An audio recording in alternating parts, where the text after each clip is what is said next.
ए mummy अगं लवकर दे की मला तो.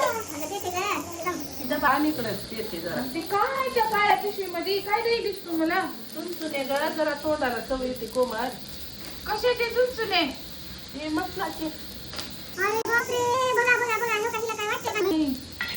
जॉबला जायला आणि ना डब्यामध्ये मला काय देऊ लागल्या माहिती का? हो काही चुनचुने. कोण दिले होते चुनचुने असं खायला डब्यामध्ये मम्मी? अगं आपल्याला लोकांचा विचार करून येडं व्हायचं नाही, पोटाला बघायचं.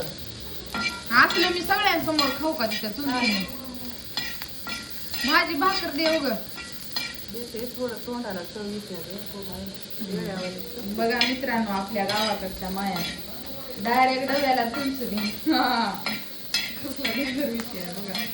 काय विचारते रे बाबा हे मग रे बाई मला चुनचुने मला पाहिजे. कारलं देऊ का? तोंड करू पडतंय बघ. मग कारलं दुसरं दे जायचं.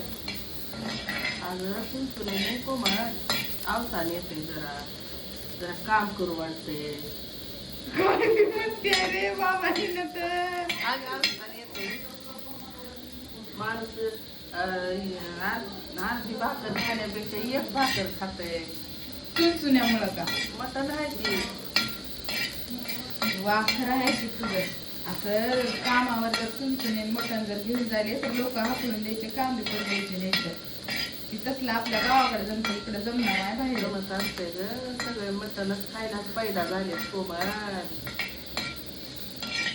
तर बघा मित्रांनो, बघला का तुम्ही? मला जॉबला जायचं होतं आणि माझी मम्मी माझ्या डब्यात घालून काय दिलं द्या चुनचुने. हा का तोंडावर घालून घ्यायच्या गोष्टी.